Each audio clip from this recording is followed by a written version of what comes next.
యేసుక్రీస్తు నామములో మీ అందరికీ వందనములు తెలియజేస్తున్నాం. Praise lord. బాగున్నారా? మీరు చాలా చాలా బాగుంటారు. ఎందుకనగా దేవుని యొక్క మహాకృపను బట్టి దేవుడు మనల్ని ఎంతగానో ప్రేమించి తన యొక్క ఉచితమైన కృప చెప్పిన మనం కనికరించి ఈ దినం వరకు మనందరిని కూడా సజీవులుగా దేవుడు ఉంచాడు. కాబట్టి గొప్ప దేవుడు, సర్వోన్నతుడు, మహోన్నతుడు, మంచి దేవుడైన యేసుక్రీస్తు నామములో మీ అందరినీ దీవిస్తున్నాము, ఆశీర్వదిస్తున్నాము. కాబట్టి దేవుడు వాగ్దానం, ఆయన సంతులేని దాన్ని లాలగా చేస్తాడు, కుమారులు గల తల్లిగా చేస్తాడు, ఇది మొదలుకొని మిమ్మల్ని ఆశీర్వదిస్తానని దేవుడు వాగ్దానం ఇచ్చాడు. ఆ వాగ్దానం దేవుడు నెరవేరుస్తాడు. కాబట్టి ఈ రోజున ఒక అద్భుతమైనటువంటి వర్తమానము పరిశుద్ధాత్మ దేవుడు మనకి అనుగ్రహించాడు. ఈ రోజున దేవుని బిడ్డలారా, చాలామంది పిల్లలు చాలా రకాలుగా జీవిస్తూ ఉన్నారు. యవనస్తులు మాట వినకుండా, దేవుడు మాట వినకుండా, తల్లిదండ్రుల మాట వినకుండా, దైవజనుల మాట వినకుండా, పెద్దల మాట వినకుండా చాలా భయంకరంగా జీవిస్తూ ఉన్నారు. ఈ రోజున ఈ భక్తుడి యొక్క జీవితం ప్రతి మనిషికి, ప్రతి యవనస్తుడికి, ప్రతి యవనస్తురాలికి ఈయన ఒక మార్గదర్శిగా ఉన్నాడు. ఈయన ఒక దీవెనకరంగా, ఆశీర్వదకరంగా ఉంటా ఉన్నాడు. అలాగనే ప్రతి యవనస్తుడు ఉండాలని, ప్రతి మనుషులు ఉండాలని, ప్రతి మనుషుడు ఉండాలని ప్రభు ఆశయ ఉన్నది, హృదయవాంఛ ఉన్నది. మీ కొరకు ఈ దేవుడు మనకిచ్చిన ఒక మాటను మనం చదువుకుని మనం ధ్యానం చేసుకుందాం. సమూయేలు మొదటి గ్రంథము 1వ అధ్యాయం 28వ వచనంలో ఈ విధంగా రాయబడి ఉంది. కాబట్టి నేను ఆ బిడ్డను యెహోవాకు ప్రతిష్ఠించున్నాను, తాను బ్రతుకు దినములన్నిటిను వాడు యెహోవాకు ప్రతిష్ఠితుడని చెప్పాను. అప్పుడు వాడు యెహోవాకు అక్కడనే మొక్కుకొనెను. దేవుని బిడ్డలారా, దేవుడి పరిశుద్ధ లేఖనం ద్వారా మనతో మాట్లాడిన గాక. చిన్న ప్రార్థన. ప్రభువా, మీకు వందనాలు.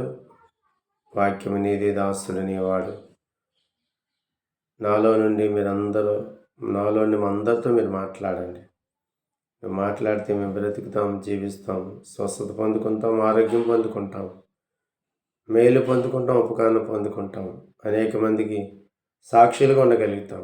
దయచేసి నాతో, మాతో, అందరితో మాట్లాడి మహిమను పొందమని యేసు పరిశుద్ధ నామములో స్తుతించి ప్రార్థించి వేడుకుంటున్నాం తండ్రి. ఆమేన్, ఆమేన్. దేవుని బిడ్డలారా, మనందరికీ తెలుసు, హన్నా, ఎల్కానా, పెనిన్నా. పెనిన్నాకి పిల్లలు ఉన్నారు, హన్నాకి పిల్లలు లేరు. ఆ సమయంలో హన్నా చాలా బాధపడుతూ ఉండేది. చాలాసార్లు వాళ్ళ భర్త ఆమెను ప్రేమిస్తూ ఉండేవాడు, గౌరవిస్తూ ఉండేవాడు. ఆమెకు ఈ విధమైనటువంటి బాధ కలగకుండా చూసుకుంటూ ఉండేవాడు. అయినా పెనిన్నా చాలా ఎక్కువగా అన్నాను బాధ పెడతా ఉండేది. ఆ మాటలకి చాలా దుఃఖిస్తూ ఉండేది, చాలా బాధపడుతూ ఉండేది. అప్పుడు అన్న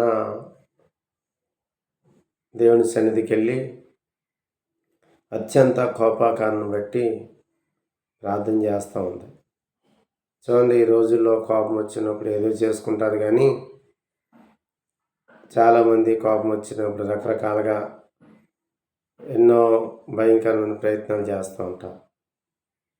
చనిపోవాలి, ఇంకా నా బతుకు వేస్ట్, అనవసరం అని చాలా బాధపడుతూ ఏదో ఒకటి చేసుకుంటూ ఉంటారు. కానీ అలా చేసుకోవద్దని ప్రభుపేట మనం చేస్తాం. అన్న ఏం చేసిందంటే అత్యంత కోపకారణం పెట్టి పెనిన్నా తిడుతుందని, పెనిన్నా ప్రతిరోజు ఆమెను వేధిస్తుందని, బాధిస్తుందని అన్న ఏం చేసిందంటే, దేవుని బిడ్డలారా చూడండి 16వ వచనం, నీ సేవకురాలని నన్ను పనికిమాలినదానిగా ఎంచొద్దు. అత్యంతమైన కోపాకారమును బట్టి బహుగా నిట్టూర్పులు విడిచుచు నాలో నేను దీన్ని చెప్పుకుంటుంటిని అనెను. చూసారా, కోపం వచ్చినప్పుడు ప్రభు సన్నిధికి వెళ్ళి ఆమె ప్రార్థన చేస్తూ ఉంది. ప్రభువా, మా తోటికోడలు నన్ను బాధిస్తూ ఉంది, నన్ను ఇబ్బంది పెడతా ఉంది, సూటిపోటి మాటలతో నన్ను కాల్చు తింటా ఉంది అని చాలా కోపం వచ్చి ఆమెను ఏమనలేదు, కానీ దేవుని మందిరానికి వచ్చి ఆమె ప్రార్థన చేస్తుంది. ప్రభువా, ఒక మగబిడ్డను నాకు అనుగ్రహిస్తే సైన్యములకు అధిపతి యెహోవా నీ సేవకురాలు నాకు కలిగి ఉన్న శ్రమను చూసి నీ సేవకురాలను నన్ను మరొక జ్ఞాపకం చేసుకుని నీ సేవకురాలను నాకు మగపిల్లను దయచేసిన ఎడల వాని తల మీదకి క్షౌరపు కత్తి ఎన్నటికీ రానీక వాడి బ్రతుకు దినములన్నిటినూ నేను వానిని యెహోవాకు నీకు అప్పగింతనని మొక్కుబడి చేసుకునేను. ఆమె యెహోవా సన్నిధిని ప్రార్థన చేయుచుండగా ఏలి ఆమె నోరును కనిపెట్టుచుండెను. 1 సమూయేలు గ్రంథం 1:11. చూడండి, నీ సేవకురాలైన అంటే దేవుని సన్నిధిలో మనం ప్రార్థించడానికి వచ్చినప్పుడు బాగా తగ్గించుకోవాలి, నిట్టూర్పు విడవాలి, కన్నీరు కార్చాలి, రోధించాలి, అంగలార్చాలి. జకర్యా 12:10 అంటున్నాడు, దేవుని బిడ్డలారా, ఒకడే కుమారుని పోగొట్టుకున్న తల్లిదండ్రులు ఎలా దుఃఖిస్తారో అలాగా దుఃఖించాలని ప్రార్థనలో. మళ్ళా అంటున్నాడు, తన జ్యేష్ఠ కుమారుని పోగొట్టుకున్నటువంటి తండ్రులు ఎలాగైతే అంగలారుస్తారో అలా అంగలార్చాలంట. యోవేలు 1:8 అంటున్నాడు, యవన కాలంలో పోగొట్టుకున్న స్త్రీ, యవన కాలంలో పెనిమిటి పోగొట్టుకున్న స్త్రీ గోని పట్టుక ధరించుకుని ఎలాగైతే అంగలారుస్తుందో అలా ప్రార్థనలో మనం అంగలార్చినప్పుడు దేవుడు తప్పకుండా మనకి మేలు చేస్తాడు, ఉపకారం చేస్తాడు. దేవుడు తప్పకుండా మనకు సాయం చేస్తాడు. చూడండి, హన్నాకు సూటిపోటి మాటలు లేదంటే గొడవలు, ఇబ్బందులు చాలా ఎదురైనప్పటికీ అవన్నీ మనసులో పెట్టుకుని ప్రభుతోనే చెప్పుకుంటా ఉంది. ఈ రోజున నీ కుటుంబంలో గొడవలు ఉన్నాయా, ఇబ్బందులు ఉన్నాయా, సమస్యలు ఉన్నాయా, నిన్ను నిందిస్తున్నారా, అవమానపరుస్తున్నారా, గేలి చేస్తున్నారా, నిన్ను ప్రేమించిన వారే నీకు శత్రువులు అయిపోయారా, నువ్వు బాగా చూసుకున్న వారే నిన్ను బాధిస్తూ ఉన్నారా, లేనిపోని నిందలు అవమానాలు పెట్టి నీ పేరుని చెడగొడుతున్నారా, ఆయన మంచోడు కాదు, సేవకుడు మంచోడు కాదు, లేకపోతే ఆయన మంచోడు కాదు, ఒకప్పుడు బాగుండేవాడికి అప్పుడు ఇలాగైపోయాడని నిన్ను వేధిస్తున్నారా, అయితే భయపడకు. అన్నాలాగా దేవుని సన్నిధికి వచ్చి మొరపెట్టు. అత్యంత కోపాకారాన్ని బట్టి దేవుని సన్నిధిలో నిట్టూర్పు విడిచిందంట. ఆ నిట్టూర్పు ప్రతిఫలంగా దేవుడు గొప్ప బహుమానాన్ని దేవుడు అనుగ్రహించాడు. దేవుని బిడ్డలారా, ఆమె మొక్కుబడి చేసుకుంది. అయ్యా, నీ సేవకుడైన నన్ను, నీ సేవకురాలు నన్ను జ్ఞాపకం చేసుకోమని ఆమె మొక్కుబడి చేసుకుంది. ఆమె మొక్కుబడిని బట్టి దేవుని బిడ్డలారా, దేవుడు ఆమెను దీవించాడు, ఆశీర్వదించాడు. తిరిగి ఆ మొక్కుబడి ఆమె చెల్లించింది. ప్రభు సన్నిధికి వచ్చి ప్రార్థన చేసింది. దేవుడు సమూయేలుని ఒక ప్రవక్తగా దేవుడు ఆమెకు అనుగ్రహించాడు. సమూయేలుని దేవుడు ఆమెకు అనుగ్రహించాడు. కాబట్టి దేవుని బిడ్డలారా, అంత మాత్రమే కాదు, పెనిన్న దగ్గర నుంచి వస్తున్న గొడవల నుండి దేవుడు విడుదలిచ్చాడు. ఆ ఇరుగు పొరుగు వారి దగ్గర నుంచి వస్తున్న నిందల నుండి దేవుడు విడుదలిచ్చాడు. అంత మాత్రమే కాదు, ఆమెనున్న కలవరము, బాధ, చింత అన్నీ తొలగిపోయి అద్భుత రీతిగా ప్రభుని మహింపరుస్తుంది, గణపరుస్తుంది. ఇప్పుడు ఆమె చేసిన ప్రార్థన ఫలితంగా దేవుడు మంచి శ్రేష్టమైన కుమారుని దేవుడు అనుగ్రహించాడు. కాబట్టి దేవుని బిడ్డలారా, దేవుడు నీకు అనుగ్రహిస్తాడు, భయపడకు. కానీ ఆ ఇచ్చిన కుమారుని దేవుని దగ్గరికి తీసుకెళ్ళి, దేవుడి మందిరాన్ని తీసుకెళ్ళి దేవుడికి సమర్పించేసింది, దేవుడికి అర్పించేసింది. అలాగ అర్పించిన కారణాన్ని బట్టి ఆ కుమారుడు కూడా అక్కడే యెహోవాకు మొక్కుబడి చేసేసుకున్నాడంట. ఈ మాట చాలా అద్భుతమైన మాట. దేవుని బిడ్డలారా, 1 అధ్యాయము 29వ వచనం లాస్ట్ మాట. అప్పుడు వాడు యెహోవాకు అక్కడనే మొక్కుకొడెను. కాబట్టి దేవుని బిడ్డలారా, తల్లి దగ్గర కొంతకాలమే పెరిగాడు. పెరిగిన తర్వాత ఆయన తీసుకెళ్ళి సేవకుడికి మందిరానికి అప్పగించేసిన తర్వాత సమూయేలు అక్కడే దేవునికి మొక్కుకున్నాడు. ఈ రోజున ప్రభు అంటున్నాడు, నీ ప్రథమ సంతానాన్ని దేవుని సేవకు సమర్పించాలి. దేవుని బిడ్డలారా, వింటున్నారా? నా కొడుకు కలెక్టర్ అవ్వాలి, డాక్టర్ అవ్వాలి, ఇంజనీర్ అవ్వాలి, గొప్ప పైలట్ అవ్వాలి, గొప్ప వ్యాపారస్తుడు అవ్వాలని కోరుకుంటాం. కానీ దేవుడి వాక్యం చెప్తుంది, జ్యేష్ఠ కుమార్ని ప్రభు సేవకి ఇవ్వాలి. నీకు ఎంతమంది పిల్లలున్నా దేని బిడ్డ అంతమంది పిల్లల్లో జ్యేష్ఠ కుమార్ని, వింటున్నారా, ప్రభు సేవకు అర్పించాలి. జ్యేష్ఠ కుమారుడైనటువంటి సమూయేలుని దేవుని బిడ్డలారా ప్రభుకి అర్పించిన తర్వాత ఆమెకు చాలామంది బిడ్డలు పుట్టారు. కాబట్టి దేవుడి వాక్యాన్ని మనం నెరవేర్చే వారంగా ఉండాలని ప్రభువు కోరుతా ఉన్నాను. ఎంచి దినాల్లో నీ బిడ్డలందరినీ సేవకి ఇచ్చేసినా కూడా పర్వాలేదు. ఎందుకంటే కోత విస్తారంగా ఉంది, పనివారు కొద్దిగా ఉన్నారు. కాబట్టి దేవుని బిడ్డలారా, దేవుడి వాగ్దానాన్ని మనం పొందుకోవాలంటే దేవుడి వాక్య ప్రకారం మనం జీవించాలి. చూడండి, దేవుని సన్నిధిలో పెంచింది, దేవునికి ప్రతిష్ఠించింది, దేవునికి సమర్పించింది. దేవుడు ఆయనకి ఈ లోకంలో ప్రియమైన బిడ్డలారా 4 ఉద్యోగాలు చేస్తూ ఉన్నాడు. ఆయన ఎవరికి లేనటువంటి ఆధిక్యతను దేవుడు సమూయేలుకి దేవుడు అనుగ్రహించాడు. అక్కడ ఏలీ దగ్గర సమూయేలు ఏం చేస్తానంటే పరిచర్య చేస్తూ ఉన్నాడు. 2వ అధ్యాయము 18వ వచనం. బాలుడైన సమూయేలు నారతో వేయబడిన ఏపోదు ధరించుకుని యెహోవాకు పరిచర్య చేయవాడిగా ఉన్నాడు. ఎప్పుడైతే దేవుడు పరిచర్య చేస్తూ ఉన్నాడు, దేవుని సన్నిధిలో దైవజనునికి పరిచర్య చేస్తూ ఉన్నాడో దేవుడు సమూయేలుతో మాట్లాడటం మొదలెట్టాడు. ఏలీతో దేవుడు మాట్లాడతలేదు, సమూయేలుతో దేవుడు మాట్లాడుతున్నాడు. సమూయేలు సమూయేలు అని పిలుస్తూ ఉంటే ఆయన ఏలీ గారు మాట్లాడుతున్నారని ఏలీ దగ్గరికి వెళ్తే నేను కాదు బాబు పిలిచింది, పోయి పడుకున్నాడు.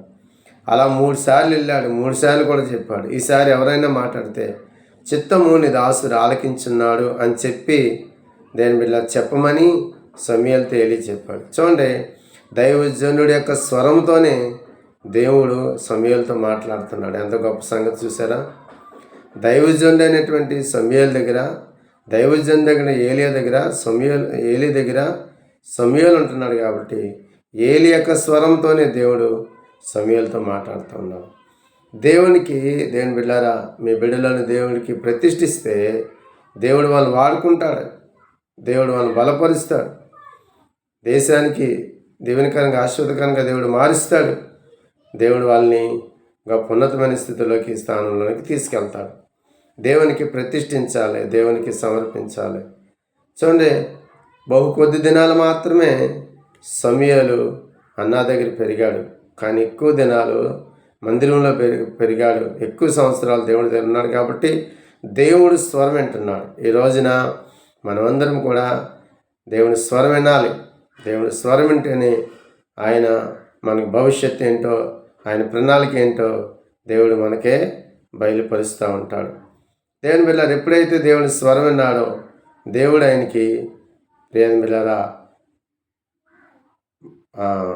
దేవుడు ఆయన దీవించడం, ఆశీర్వదించడం, అనేక మందికి దీవెనకరంగా ఆశీర్వదకరంగా దేవుడు ఆయన ఇచ్చాడు. చూడండి, దేవుడు ఆయనకి ఇచ్చిన మొట్టమొదటి మన భాషలో చెప్పుకునే ఉద్యోగము 2వ అధ్యాయము దేవుని బిడ్డలారా, వింటున్నారా, 35వ వచనం చదువుకుందాం. తర్వాత నమ్మకమైన ఒక యాజకుని నేను నియమింతును, అతను నా యోచన బట్టి నాకు అనుకూలంగా యాజకత్వము జరిగించును. అతనికి నేను నమ్మకమైన సంతానం పుట్టింతును. అతడు నా అభిషక్తుని సన్నిధిని ఎప్పటికీ యాజకత్వం జరిగించును. దేని బిడ్డలారా, ఒకటే యేసుక్రీస్తు ప్రభువారు ప్రధాన యాజకుడిగా రాబోతావాడని ఈ వాక్యంలో తెలియజేస్తుంది. ఆ ప్రధాన యాజకుడి యొక్క యాజకత్వంలో భాగంగా సమూయేలుకి దేవునిచ్చిన ఉద్యోగం ఏంటంటే యాజకుడు, అంటే ప్రధాన యాజకుడిగా దేవుడు ఆయన అభిషేకించాడు. ప్రధాన యాజకుడు ఏం చేస్తారంటే దేవుని బిడ్డలారా, ప్రజలు తెచ్చినటువంటి అర్పణలు, ప్రజలు తెచ్చినటువంటి బలులు వారి పక్షముగా దేవుడికి అర్పించి వారిని దీవిస్తాడు, వాళ్ళని ఆశీర్వదిస్తాడు. అందుకోసమే సంఖ్యాకాండంలో దేవుని బిడ్డలారా మరి 24 అధ్యాయం 5 వచనం అంటున్నారు, లేవీలను దేవుని బిడ్డలారా ఆశీర్వదించేవాడుగా దేవుడు ఉంచాడని మనము చూడగలుగుతున్నాం. అంటే ఇశ్రాయేల్ ప్రజలను దేవుడు దీవించడానికే, ఇశ్రాయేల్ ప్రజలను ఆశీర్వదించడానికే దేవుడు లేవి గోత్రాన్ని దేవుడు ఏర్పాటు చేసుకున్నట్లుగా మనం చూడబోతూ ఉన్నాం. చూడండి, ఈ మాట దేవుని బిడ్డలారా మీ కొరకు చదువుతూ ఉన్నాను. సంఖ్యాకాండము దేవుని బిడ్డలారా దేవుడు మన కొరకు రాయించినటువంటి మాటలు. దేవుడు యెహోవా మిమ్మల్ని ఆశీర్వదించును, మిమ్మల్ని దీవించును, తన సన్నిధి కాంతి మీ మీద ప్రకాశింపచేయును, తన ముఖకాంతి మీ మీద అనుగ్రహించునని దేవుని బిడ్డలారా ఇశ్రాయేలు ప్రజలను ఆశీర్వదించడానికి దేవుడిచ్చినటువంటి కృప. క్షమించండి, 6వ అధ్యాయము మరి 22వ వచనం నుండి చదువుతున్నాను. యెహోవా మోసేకి ఎలాగో సెలవిచ్చాను, నీవు అహరోనుతోనూ అతని కుమారులతోనూ ఎలాగనము, మీరు ఇశ్రాయేలుని ఎలాగ దీవింపవలను. యెహోవా నిన్ను ఆశీర్వదించి నిన్ను కాపాడును గాక. యెహోవా తన సన్నిధి కాంతిని ప్రకాశింపచేసి నిన్ను కరుణించును గాక. యెహోవా నీ మీద తన సన్నిధి కాంతి ఉదయింపచేసి నీకు సమాధానం కలగజేయను గాక. అట్లు వారు ఇశ్రాయేలు మీద నా నామమును ఉచ్చరించడం వలన నేను వారిని ఆశీర్వదించేదను. కాబట్టి దేవుని బిడ్డలారా, దేవుని యొక్క సేవకులను దేవుడు ఎందుకు పెట్టాడంటే ప్రజలను ఆశీర్వదించడానికి, ప్రజలను దీవించడానికి. ఈ రోజున చాలామంది దైవ సేవకులకు వ్యతిరేకంగా మాట్లాడుతున్నారు. దైవ సేవకులు అంటే ఏదో చిన్న చూపు చూస్తూ ఉన్నారు. అలా చూడొద్దు దేవుని బిడ్డలారా. దైవజనుడు దైవజనుడే. కాబట్టి ఆయన ద్వారా చేసిన, గతంలో ఆయన చేసిన ప్రార్థనలో, దైవజనుడు చేసిన ప్రవచనాలు, దైవజనుడు చెప్పిన ప్రవచనాలు, దైవజనుడు చేసిన ప్రార్థన మీ జీవితంలో ఫలించినాయి, మీ కుటుంబంలో ఫలించినాయి. కాబట్టి మీరు దైవజనుని ఎప్పుడు కూడా కించపరిచి మాట్లాడటం వల్ల అది మీకు క్షేమం కాదు, అది మీకు ఆశీర్వాదం కాదు.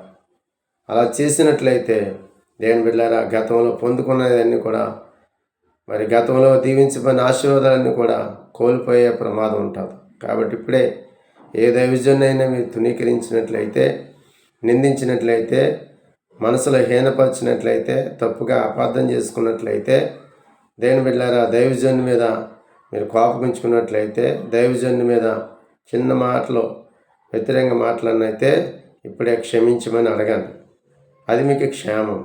లేకపోతే దేవుని బిడ్డలారా మీకు వచ్చే ఆశీర్వాదాలు, దీవులు రాకుండా ఆగిపోతే వచ్చినవి కూడా పోయే ప్రమాదము ఏర్పడుతూ ఉంది. కాబట్టి బైబిల్ గ్రంథంలో అలాంటి వాళ్ళు ఆశీర్వాదాలు పోగొట్టుకున్న వాళ్ళు చాలామంది ఉన్నారు. సమూయేలు సౌలుని అభిషేకించాడు, కానీ దేవుడికి దైవజనునికి వ్యతిరేకంగా మాట్లాడాడు కాబట్టి రాజ్యాన్ని కోల్పోయాడు, బిడ్డలను కోల్పోయాడు, తిరిగి తానే ఆత్మహత్య చేసుకున్నాడు. అలాంటి పరిస్థితి రాకుండా దైవజనుడి దగ్గరికి వెళ్ళి క్షమాపణ కోరండి. దైవజనుడు మీరు పిలిస్తే వచ్చేవాడు కాదు, దేవుడు పిలిస్తే సేవకు వచ్చాడు. కాబట్టి ఆ దైవజనుని గౌరవిస్తే మీకు ఆశీర్వాదం. ప్రధాన యాజకుడు జాబుని సమూయేలుకి ఇచ్చాడు. ఎందుకంటే ప్రజలను దీవించడానికే, ప్రజలను ఆశీర్వదించడానికి. రెండవదిగా దేవుని బిడ్డలారా దేవుడు ఆయనకి ఇచ్చిన జాబ్ ఏంటంటే, నేను మొదటి సమూయేలు గ్రంథము 3వ అధ్యాయము దేవుని బిడ్డలారా దేవుడు మన కొరకు రాయించిన మంచి మాటను చదువుకుందాం. సమూయేలు గ్రంథము 3వ అధ్యాయము 19వ వచనాన్ని మనం చదువుకుందాం.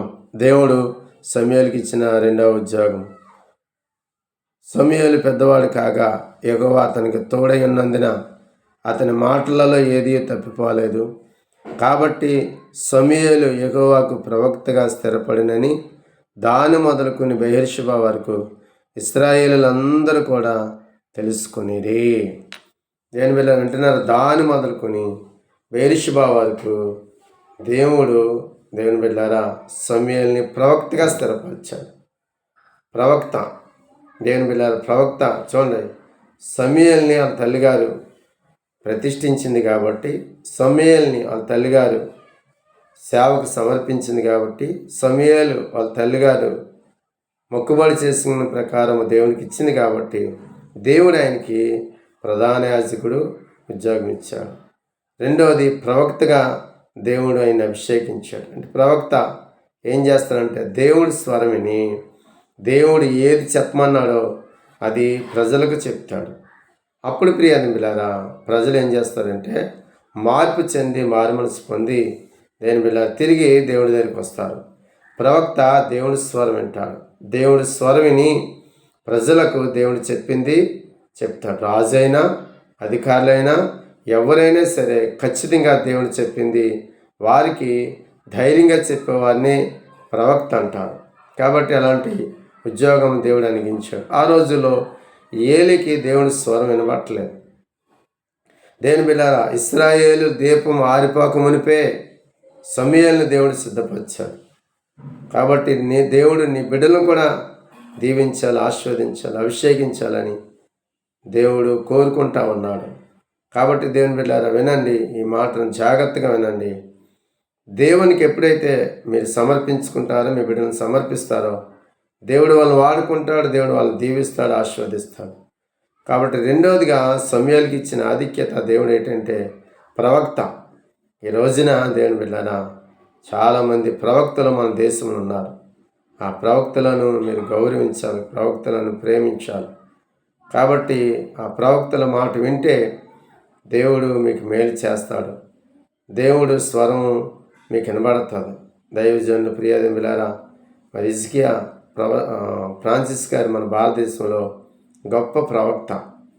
ఆయన దగ్గరికి వెళ్ళిన ప్రతి వారు కూడా దేవుడు అద్భుత రీతిగా ఆయన ద్వారా దేవుడు మాట్లాడుతూ ఉంటాడు. కాబట్టి అలాంటి ప్రవక్తలు మన దేశంలో చాలామంది ఉన్నారు. వాళ్ళ ద్వారా దేవుడు మాట్లాడి దేవుని బిడ్డలారా వారి ద్వారా దేవుడు దేవుని బిడ్డలారా తన స్వరాన్ని ఈ యొక్క అంచె దినాల్లో అనేక మంది ప్రజలకు మనకి వినిపిస్తూ ఉన్నాడు. కాబట్టి ప్రవక్త అభిషేకాన్ని కూడా ఆయన పొందుకున్నాడు దేవుని బిడ్డలారా. దాని మొదలుకొని బెర్షెబా వరకు ప్రజలందరూ సమూయేలు దగ్గరికి వచ్చేవారంట. అయ్యా మా కొరకు దేవుడు ఏం చెప్పాడు, మా కార్యాలు ఏం జరుగుతున్నాయి, మా ప్రవర్తన ఎలా ఉందని దేవుడు చెప్పాడు అని ప్రియదేవుని బిడ్డలారా వాళ్ళందరికీ మరి దేవుని చిత్తాన్ని ఆయన తెలియచేస్తూ ఉండేవాడు. దేవుడి దగ్గర నుండి వాళ్ళకి జవాబు తీసుకొస్తూ ఉండేవాడు.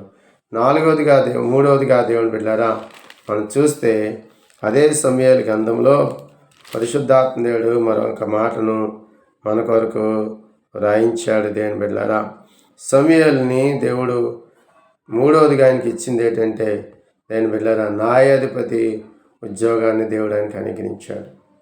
న్యాయాధిపతి దేవుని బిడ్డలారా చూడండి 7వ అధ్యాయము మొదటి సమూయేలు గ్రంథం 7వ అధ్యాయము 15వ వచనంలో సమూయేలు తన బ్రతుకుని దినములన్నీ ఇశ్రాయేలుకు న్యాయాధిపతిగా ఉన్నాడంట. దేవుని బిడ్డలారా గొప్ప న్యాయాధిపతి, యేసుప్రభువు వారు గొప్ప న్యాయాధిపతి.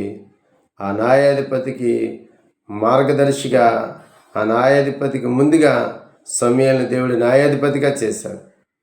యేసుప్రభు న్యాయాధిపతి, తన బిడ్డలైనటువంటి మనల్ని కూడా దేవుడు న్యాయాధిపతులుగా చేస్తాడు. కాబట్టి ఈ రోజుల్లో చాలామంది దేవుని బిడ్డలారా ఆడపిల్లకు ఒక న్యాయం చేస్తారు, మగపిల్లకు ఒక న్యాయం చేస్తారు, పెద్దోడికి ఒక న్యాయం, చిన్నోడికి ఒక న్యాయం. ఇది మనం దేవుని నమ్ముకున్నప్పుడు కూడా అన్యాయంగానే ప్రవర్తిస్తూ ఉన్నాం. అది మంచిది కాదు. ఆడపిల్లని ఒకలాగా చూడండి, మగపిల్లని ఒకలాగా చూడండి, చిన్నోడిని ఒకలాగా చూడండి, పెద్దోడిని ఒకలాగా చూడండి. సమూయేలు అందరి దగ్గర ఛాలెంజ్ చేస్తున్నాడు. 12వ అధ్యాయము 2వ వచనం అంటున్నాడే, రాజు మీ కార్యములు జరిగించును, నేను తలనరిచిన ముసలివాడును, నా కుమారులు మీ మధ్యనున్నారు. బాల్యము నాటి నుండి నేటి వరకు నేను మీ కార్యములను జరిగించుచు వచ్చి తిని, ఇదిగో నేనున్నాను. నేను ఎవని ఎద్దైనను తీసుకుంటున్నా, ఎవని గాద్దబమునైనను పట్టుకుంటున్నా, ఎవనికైనాను అన్యాయం చేసి తినా, ఎవనికైనాను బాధ పెట్టి తినా, న్యాయము నాకు అగపడకుండా ఎవని యొద్దైనా లంచము పుచ్చుకుంటున్నా అలాగ చేసిన ఎడల యెహోవా సన్నిధిని ఆయన అభిషేకం చేయించిన వాని ఎదుటను వాడు నా మీద సాక్ష్యము పలకవలనను. అప్పుడు నేను మీ ఎదుట దాన్ని మరలా ఎత్తినాను. చూడండి, ఆ ప్రజలు ఏమని సాక్ష్యం ఇస్తున్నారంటే, దేని బిడ్డారా ఏమని సాక్ష్యం ఇస్తున్నారంటే, చూడండి, నువ్వు మాకు ఏ అన్యాయమైనను ఏ బాధ అయినను చేయలేదు, ఏ మనుషుని యొద్దను కానీ నువ్వు దేనిని నేను తీసుకుని లేదని వారితో చెప్పగా. చూడండి, ఎంత అద్భుతమైనటువంటి సాక్ష్యాన్ని దేవుని బిడ్డారా ఆయన పొందుకున్నాడు. చూడండి, ఆయన అంటున్నాడు, నేను ఎవరి యొద్దైనా నువ్వు తీసుకున్నానా, గాడిదని తీసుకున్నానా, లంచం తీసుకున్నానా? దేవుని బిడ్డారా దేవుడు అంటూ ఉన్నాడు, జాగ్రత్త, ఈ రోజున దేవునికి ఇచ్చిన ఉద్యోగంలో నువ్వు లంచం తీసుకోకూడదు. దేవునికి ఇచ్చిన వ్యాపారము యథార్థంగా చేయాలి. దేవునికి ఇచ్చిన చేతి పనిలో నువ్వు యథార్థంగా ఉండాలి. దేవుడు ఏ ఉద్యోగం ఇచ్చినా ఆ ఉద్యోగంలో నీవు న్యాయంగా ప్రవర్తించాలి, కానీ అన్యాయానికి ఒడిగట్టి లంచం తీసుకోకూడదు. లంచం తీసుకుంటే కన్నులకు గుడ్డితనం కలగజేస్తుందంట, దేశము పాడైపోతుంది, వ్యవస్థలు పాడైపోతాయి. కాబట్టి లంచం అనేది ఎప్పుడు కూడా తీసుకోకూడదు. మన న్యాయాధిపతులు, యేసుప్రభు న్యాయాధిపతి, ఆయన బిడ్డలైనటువంటి మనలను న్యాయాధిపతిగా దేవుడు మనం చేశాడు. కాబట్టి దేవుని బిడ్డలారా న్యాయాధిపతులుగా జీవించాం. ఇవాళ చాలామంది అన్యాయంగా ప్రవర్తిస్తూ ఉన్నారు. ఉద్యోగం రాకముందు దైవజనులు, సంఘము ఎంతోమంది కన్నీటితో ప్రార్థన చేస్తారు. ఉద్యోగం వచ్చిన తర్వాత దేవుని బిడ్డలారా దేవునికి వ్యతిరేకం అయిపోతున్నారు, దైవజనులకు వ్యతిరేకం అయిపోతున్నారు, సంఘానికి వ్యతిరేకం అయిపోతున్నారు, లంచగొండలు అయిపోతున్నారు. అనేక మంది దగ్గర మోసం చేసి సంపాదించుకుంటా ఉన్నారు. మోసం చేసి సంపాదించుకున్న ఆహారము బహు ఇంపుగా ఉంటుందంట, తుదకి అది మరణానికి దారితీస్తుందంట. కాబట్టి మనం లంచం పుచ్చుకోకూడదు. దేవుడు నీతోనే మాట్లాడుతున్నాడు. నువ్వు సరి చేసుకుంటే నీకు మేలు, నిన్ను దీవించను ప్రవాసపడుతున్నాను. అందుకోసమే ఈ వాక్యం ద్వారా దేవుడు నీతో మాట్లాడుతున్నాడు.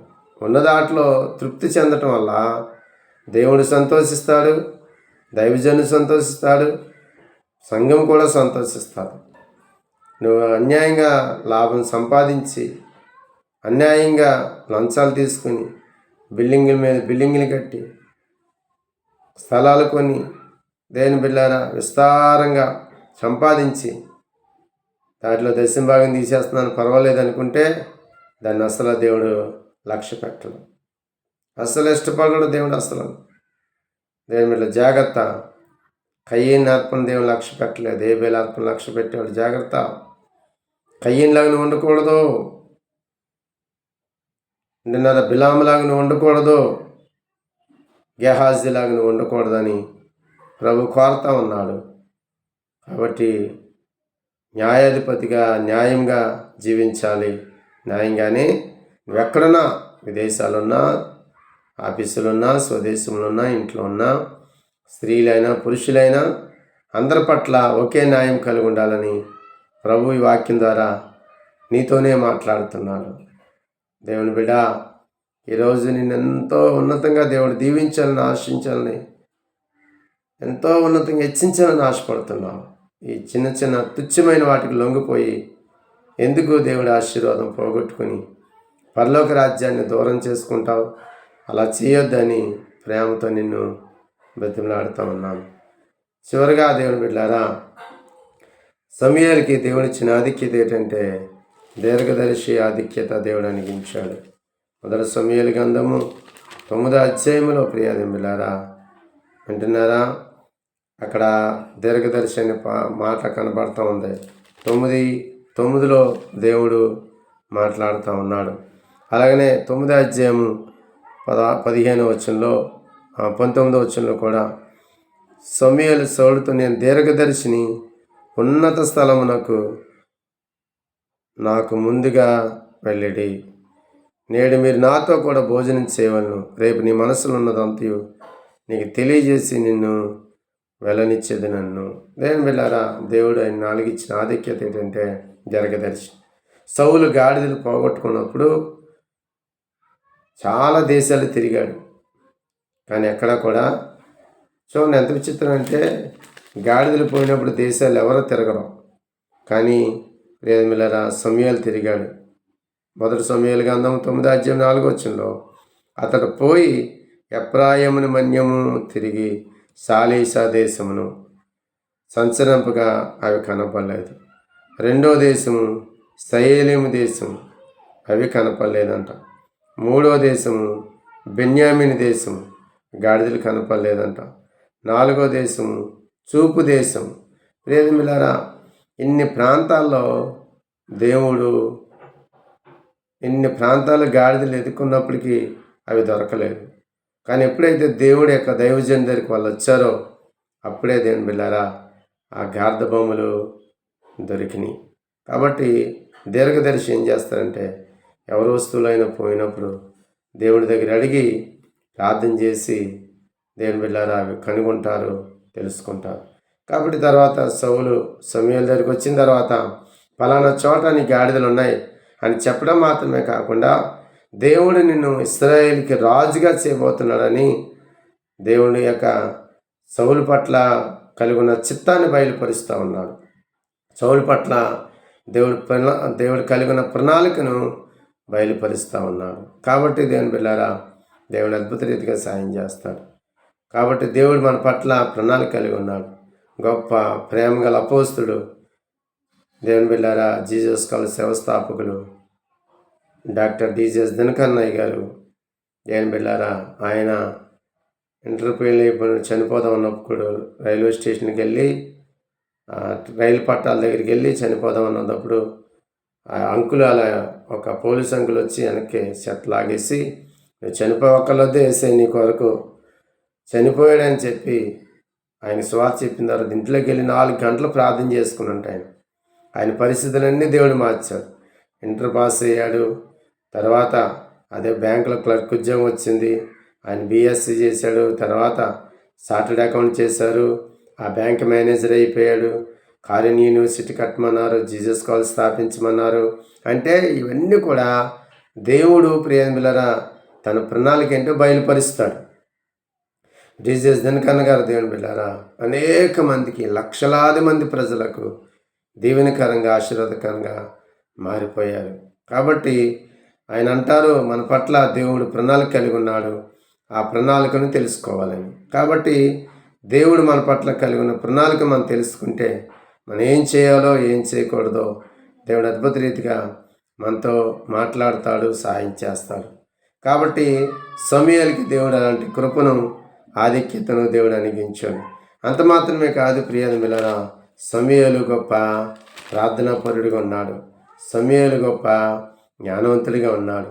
సమూయేలు గొప్ప ఇశ్రాయేలు ప్రజలకు అంటండి దేవుని బిళ్ళారా రాజ్యాంగాన్ని రాసినటువంటి వ్యక్తిగా ఆయన కనపడుతూ ఉన్నాడు. చూడండి 11వ అధ్యాయం 10వ అధ్యాయము మొదటి సమూయేలు గ్రంథం 10వ అధ్యాయము 25వ తర్వాత సమూయేలు రాజ్యపాలన పద్ధతిని జనులకు వినిపించి ఒక గ్రంథం ముందు రాసి యెహోవా సన్నిధిని దాన్ని ఉంచెను. దేని బిళ్ళ వింటున్నారా? తర్వాత సమూయేలు రాజ్యపాలన పద్ధతిని జనులకు వినిపించి ఒక గ్రంథం ముందు రాశాడంట. అంటే మన భాషలో చెప్పుకోవాలంటే రాజ్యాంగాన్ని రాశాడు ఆయన. దేని బిళ్ళారా రాజ్యాంగ నిర్మాతగా సమూయేలు ఇశ్రాయేలు ప్రజలు రాజ్యాంగ నిర్మాతగా ఉన్నాడు. అలాంటి గొప్ప కృపనిచ్చాడు. గొప్ప కృపనిచ్చాడు.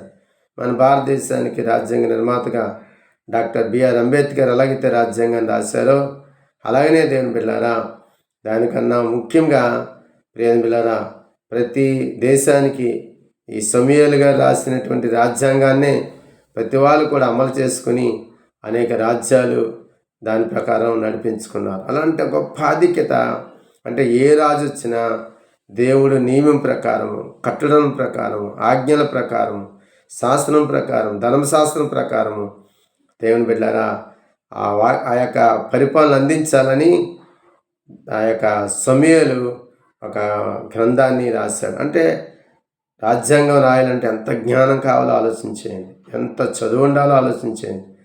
కానీ సమూయేలుని దేవుడు ఎప్పుడైతే అభిషేకించాడో అలాంటి కృపను, భాగ్యమును దేవుడు అనుగ్రహించాడు. వింటున్నారా దేవుని బిడ్డలారా? ఈ భాగ్యాన్ని దేవుడు మీకు మీ పిల్లలకు అనుగ్రహించాలని ఆశపడుతున్నారు. మీరు చేయవలసిన పని ఏంటంటే దేవుని యందు భయభక్తులు కలిగి జీవించండి. మీ పిల్లల్ని దేవునికి సమర్పించండి, దేవునికి ప్రతిష్ఠించండి, దేవుని చేతిలో పెట్టండి. అప్పుడు దేవుడు వారిని దీవిస్తాడు, ఆశీర్వదిస్తాడు. అలాగనే దేవుని బిడ్డలారా వింటున్నారా? సమూయేలుకి దేవుడు ప్రధాన యాజకుడు ఉద్యోగం ఇచ్చాడు, ప్రవక్త ఉద్యోగం ఇచ్చాడు, న్యాయాధిపతి ఉద్యోగం ఇచ్చాడు, దీర్ఘదర్శి ఉద్యోగం ఇచ్చాడు. మించి ఆయన గొప్ప ప్రార్థనాపరుడిగా మారాడు, గొప్ప జ్ఞానవంతుడిగా మారాడు. ఇశ్రాయేలు ప్రజలకు రాజ్యపాలన పద్ధతిని దేవుడు ఒక గ్రంథాన్ని రాసి దేవుని సన్నిధిలో ఉంచడానికి దేవుడు వారికి కృప చూపించాడు. కాబట్టి నీకు కూడా అలాంటి సహాయం చేయాలని ప్రభాషపడుతున్నాడు. ఈ వాక్యం అంటున్న దేవుని బిడ్డలారా, మీ జీవితంలో మీ పిల్లల జీవితంలో కూడా దేవుడు అద్భుతం చేస్తాడు. ప్రభా, నా పట్ల నువ్వు కలిగి ఉన్న ప్రణాళిక ఏంటని ప్రభువుని అడగండి. నీ చిత్తాన్ని నెరవేర్చడానికి నేను సిద్ధంగా ఉన్నానని నువ్వు దేవుని చిత్తాన్ని చేయటానికి నువ్వు సమర్పించుకుంటే దేవుడు నీతో మాట్లాడతాడు. ఇంకెవరైనా యేసు ప్రభుని అంగీకరించకపోతే, సొంత రక్షకుడు అంగీకరించకపోతే ఇదే మిక్కిలి అనుకూల సమయం, ఇదే రక్షణ దినం. ఎందుకంటే పరలోకాన్ని విడిచిపెట్టి భూలోకానికి వచ్చి మనం పొందవలసిన శిక్షణ యావత్తు ఆయన మీద వేసుకుని మన కొరకు రక్తం గాచి ప్రాణం పెట్టి సమాధి చేయబడి తిరిగి లేచిన గొప్ప దేవుడు యేసుక్రీస్తు ప్రభువారు. ఆ యేసునందు విశ్వాసం ఉంచండి, మీరు మీ కుటుంబం కూడా దీవించబడతారు. అన్న ఎలకానా దేవుని యందు విశ్వాసం ఉంచారు. శ్రేష్టమైన సమూయేలుని దేవుడు ఆయనకు అనుగ్రహించాడు. ఆ సమూయేలుని దేవుడు ఇశ్రాయేలు దేశానికే కాకుండా ప్రపంచ దేశాలకి దేవునికి ఆశీర్వాదకరంగా, దేవుని ప్రజలకు దీవెనకరంగా ఉండటానికే దేవుడు ఆయన ఆశీర్వదించాడు. మీ బిడ్డలను కూడా అలా ఉండాలని ప్రభువు ఆశపడుతూ ఉన్నాడు. ప్రపంచ దేశాల్లో రాజ్యాంగం అంతా బహుశా సమూయేలు గారి ద్వారానే ఆయన గ్రంథాన్ని కాపీ కొట్టుకుని రాసుకున్నారేమని నేను అనుకుంటా ఉన్నాను, భావిస్తూ ఉన్నాను.